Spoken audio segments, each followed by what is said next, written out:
ये देश की सुरक्षा का मुद्दा है।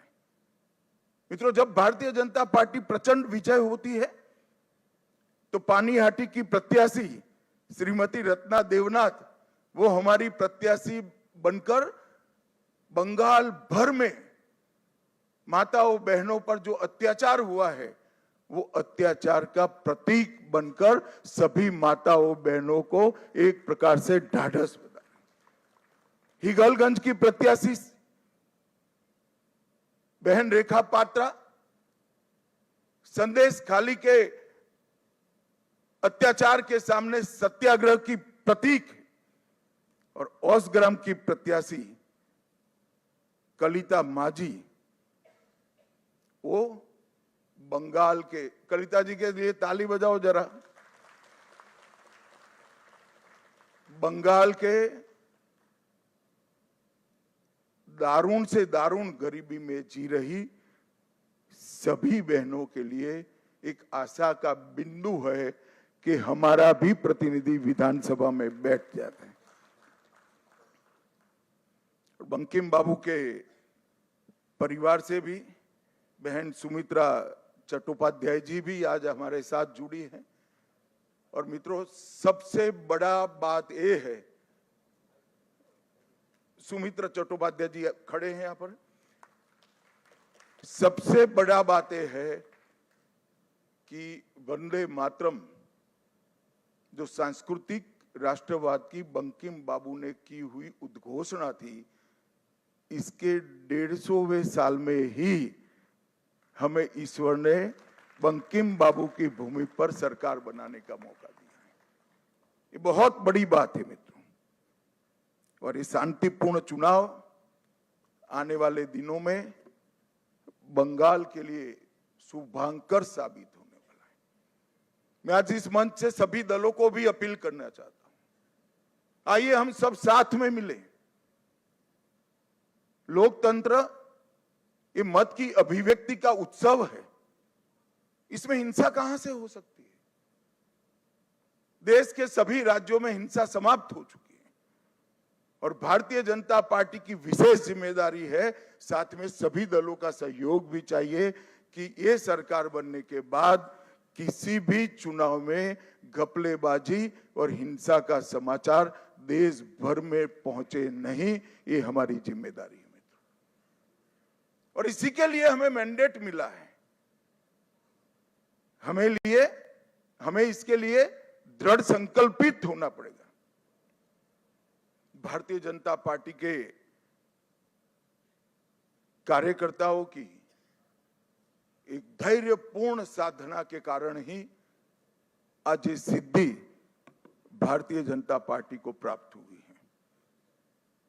हम जहां जहां शासन में आए वहां चुनावों में पारदर्शिता लाए हैं। जहां जहां हम शासन में आए वहां पर हिंसा मुक्त चुनाव हमने कर दिखाए हैं, और ये हम सबकी जिम्मेदारी है कि आने वाले समय में जनता का मत भय के बगैर अभिव्यक्त हो पाए, ऐसा वातावरण हमें बनाना चाहिए। और मैं आज इसमें सभी दलों का सहयोग भी मानना चाहता हूं। मित्रों, आज मैं कांग्रेस पार्टी की भी बात करना चाहता हूं। कई साल से कांग्रेस पार्टी चुनाव नहीं जीतती है कई जगह पे, और अभी अभी उनको मालूम पड़ गया है कि चुनाव जीतना तो अब असंभव है, तो चुनाव की प्रक्रिया को ही कलुषित कर दो, बदनाम कर दो। इसलिए कांग्रेस के प्रमुख नेता, विपक्ष के नेता राहुल गांधी जी ने अपनी हार को छिपाने के लिए कभी ईवीएम, कभी वोट चोरी, कभी मतदाता सूची, कभी एसआईआर, ये सब कीचड़ उछाड़ने का प्रयास कर रहा है। मगर मैं आज कांग्रेस पार्टी को कहने आया हूं कि हम तो 14 से आए हैं, हम तो 2014 से शासन में आए हैं। तमिलनाडु में 1967 से आपका कोई सीएम नहीं बन पाया, ये सभी वोट चोरी थी क्या? पश्चिम बंगाल में 49 साल से आपका सीएम नहीं बना है, वो सभी वोट चोरी थी क्या? सिक्किम में 82 साल से आपका 42 साल से आपका सीएम नहीं बना है। बिहार में 36 साल से नहीं बना है। गुजरात में 30 साल से नहीं बना है। ओडिशा में 26 साल से नहीं बना है। नागालैंड में 23 साल से नहीं बना है। महाराष्ट्र में 12 साल से नहीं बना है। अगर ये सभी वोट चोरी है तो वोट चोरी करने वाले तो आपके साथ बैठे हैं भाई। आज सारे इंडिया अलायंस के सदस्य बने हैं। मैं तो मानता हूं कि कांग्रेस पार्टी ने अपनी हार के लिए आत्मचिंतन करने की जरूरत है। देश की जनता राहुल गांधी को नेता बनने के बाद सैन हर जगह कांग्रेस के खिलाफ मैंडेट दे रही है और राहुल जी के नेतृत्व में ही इंडिया अलायंस फिर से टूटने की शुरुआत भी हो गई। जो लोग राजनीति में आत्मचिंतन नहीं करते हैं और फौरी बहाने ढूंढते हैं, वो कभी विजय के लिए यश प्राप्त नहीं करते हैं। भाइयों बहनों,